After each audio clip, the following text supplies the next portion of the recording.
Hello everyone, welcome to another video.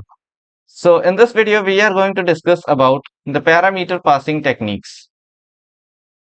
Parameter passing techniques in C. So in our last video we have already discussed user defined functions, FUNCTI functions. We have also discussed about predefined functions. Predefined functions means library functions and user defined functions जिसको user अपने according design करता है। अब sir यहाँ main बात ये आती है कि जो यूजर डिफाइंड फंक्शन है ये ऐसे खुद ब खुद कुछ काम तो करेगा नहीं, क्योंकि इसे हमने अपने अकॉर्डिंग डिजाइन किया हुआ है। तो ये क्या करेगा, जो भी इंस्ट्रक्शंस हमने दी हुई है उसके अकॉर्डिंग ये आउटपुट देगा। अब बात ये आती है कि सर इंस्ट्रक्शंस तो दे दिए, इसे कुछ इनपुट भी देना पड़ेगा। जरूर। जैसे सपोज हमने एक फंक्शन बनाया इंटीजर टाइप का जिसपे हमने कोडिंग किया है एडिशन के बारे में। अल्बर्ट आइंस्टीन नहीं, एडिशन भी नहीं, ऐड, जोड़ने वाला ऐड। तो एडिशन का हमने कोड बनाया हुआ है। अब हमें जरूरत पड़ी सर एडिशन वाले फंक्शन को यूज करना है, हमें इस फंक्शन को हमें यूज करना है और इससे जो आउटपुट मिले या किसी दो नंबर्स को ऐड करना है। सपोज हमारा नंबर है 10 और दूसरा नंबर है 20। इन नंबर्स को हमें इस ऐड फंक्शन का यूज करके ऐड करना है। तो हमें क्या करना पड़ेगा, इन दो नंबर्स को ऐड फंक्शन के पास लेके जाना पड़ेगा। पहली बात तो यह है कि इन दोनों नंबर्स को ऐड फंक्शन के पास लेके जाना पड़ेगा। तो ये जो नंबर्स होते हैं इन्हें किसी फंक्शन के पास ट्रांसफर किया जाता है। वो टेक्निक जो होती है उसे कहते हैं पैरामीटर पासिंग टेक्निक। सरल भाषा में कहे तो पैरामीटर पासिंग टेक्निक वो टेक्निक्स होती हैं जिनसे हम फंक्शंस में वैल्यूज को पास कर रहे होते हैं या फंक्शंस में पैरामीटर्स को पास कर रहे होते हैं। तो अब फंक्शंस में वैल्यूज पास करने के कितने तरीके होते हैं सर? कई तरीकों से हम वैल्यूज को पास कर सकते हैं।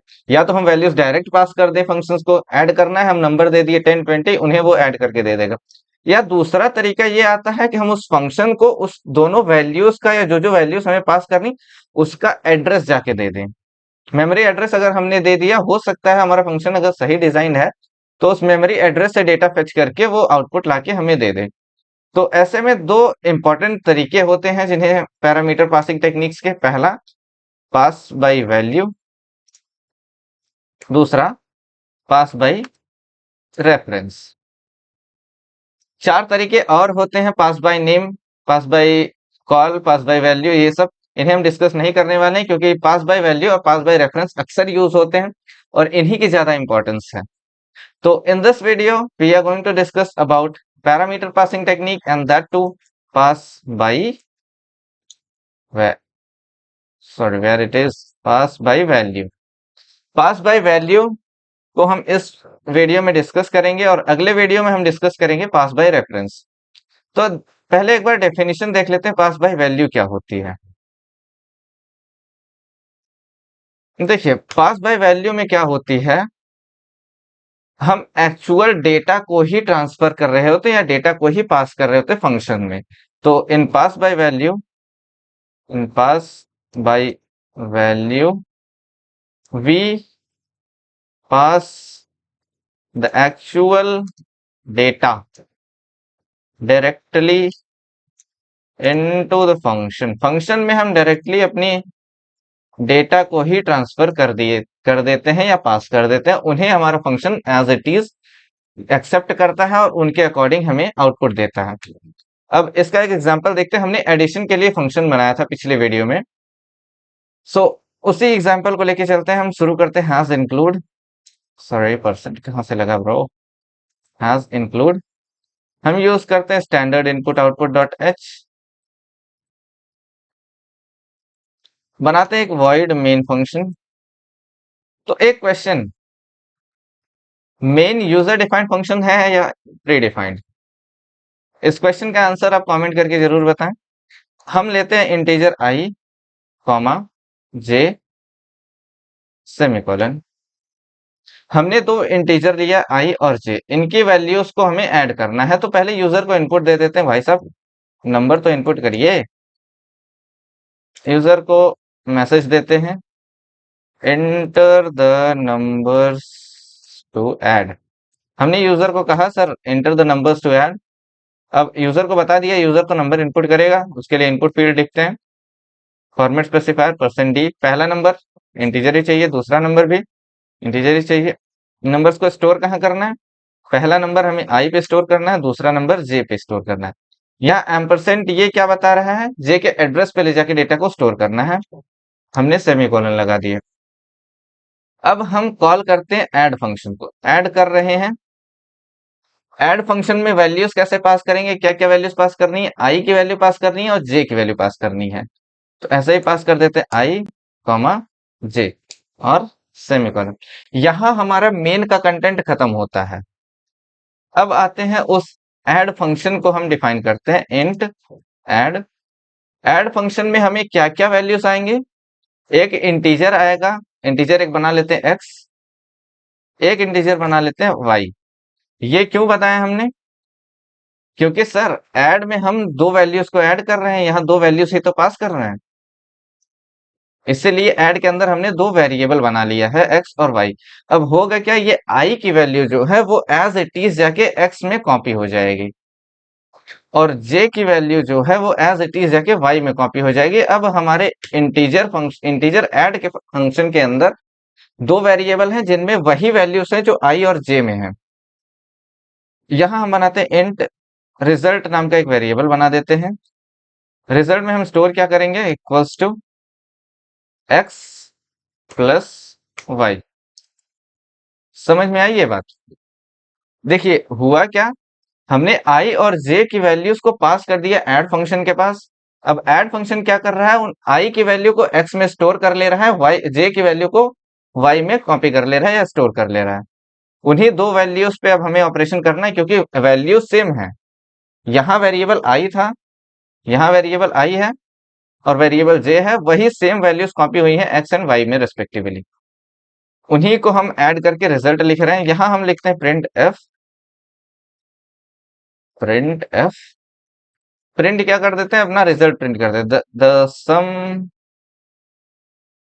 Of the given numbers is equals to लगा देते हैं, हम लिखते हैं %d फॉर्मेट स्पेसिफायर और रिजल्ट प्रिंट कर देते हैं सेमीकोलन। हमने किया प्रोग्राम को सेव, प्रोग्राम को हमने सेव किया। अब करते हैं इसका आउटपुट चेक। या हमने प्रोग्राम को करा दिया है रन। देखिए अब आउटपुट में हमसे ये क्या पूछ रहा है? Enter the two numbers. कहाँ? हाँ, नंबर्स को क्या कौन कौन से नंबर्स को ऐड करना है? उन्हें हमें इनपुट करना है। सपोज हमने नंबर इंटर किया 10, पहला नंबर 10 इंटर कर दिया। अब ये पूछ रहा है दूसरा नंबर क्या ऐड करना है। सपोज हमने लिखा 23, रैंडम कोई भी नंबर लिख दिया, हमने प्रेस किया इंटर। देखिए रिजल्ट कितना आया? The sum of the given number is 33। इसे थोड़ा सा साइड में रखते हैं और मैच करके देखते हैं कैसे काम कर रहा है। देखिए हुआ क्या, ये पर्टिकुलर जो रेफरेंस था, सॉरी ये पर्टिकुलर जो कोड था, वो हमें ये चीजें दिखाया कि सर एंटर क्या करना है, आउटपुट क्या लानी है। ठीक, ये भाई साहब बता दिए कि सर दो नंबर इनपुट कर दीजिए। पहला नंबर हमने 10 इंटर कर दिया, दूसरा नंबर हमने 23 इंटर कर दिया। अब ये हुआ क्या, आई में वैल्यू स्टोर हो गई 10, जे में वैल्यू स्टोर हो गई 20। यहां हमने कॉल कर दिया फंक्शन ऐड का। ये है कॉलिंग फंक्शन। कॉलिंग फंक्शन, यहां से हमने ऐड फंक्शन को कॉल किया और क्या कह दिया कि सर हमारे पास दो वैल्यूज है आई और जे। आई में 10 है, जे में 23 है। ये भाई साहब आई और जे को ले जाके कॉपी कर दिए ऐड फंक्शन के एक्स और वाई में। यहां हम आई जे दो वेरिएबल पास कर रहे हैं, इसलिए यहां हम दो वेरिएबल्स को डिफाइन किए हैं एक्स और वाई। अब हुआ क्या, आई की वैल्यू एक्स में कॉपी हो गई, मतलब यहां क्या हुआ हमारा, एक्स इक्वल्स टू हो गया ए, मतलब सॉरी एक्स इक्वल्स टू आई हो गया। मतलब आई में क्या वैल्यू थी 10 और एक्स में क्या वैल्यू अब आ गई 10। इसी तरीके से वाई में कौन सी वैल्यू कॉपी होगी? जे। जे में क्या वैल्यू थी 23। अब समझ में आया, एक्स में वैल्यू आ गई 10, वाई में वैल्यू आ गई 20। हमने नया इंटीजर बना दिया रिजल्ट। रिजल्ट क्या किया, एक्स और वाई को ऐड करके रिजल्ट में स्टोर कर दिया। अगला statement printf, printf store किया, प्रिंट एफ रन किया। प्रिंट एफ ने बताया कि sir the sum of the given numbers is, format specifier percent d क्योंकि इंटीजर है, और रिजल्ट। यही सेम तो आउटपुट आया हमारा। तो ये हमने क्या किया, पैरामीटर जो है डायरेक्ट वैल्यूज को पास किया है, आई की वैल्यू को ही तो पास कर दिया। तो function calling and passing value, value by passing values, sorry values लिख देते हैं, passing values directly, directly values को ही तो पास कर दिया। So this was all about parameter passing technique that to pass by value. So in our next video will be discussing about pass by reference. अगले video हम बात करेंगे कि सर आई और जे के अगर हम रेफरेंस को, मतलब आई और जे का जो एड्रेस है, मेमोरी एड्रेस, उसे हम पास कर दे तब हमारा कोड कैसे रन करेगा। तो उसे हम अगले वीडियो में देखेंगे। Till then that's all.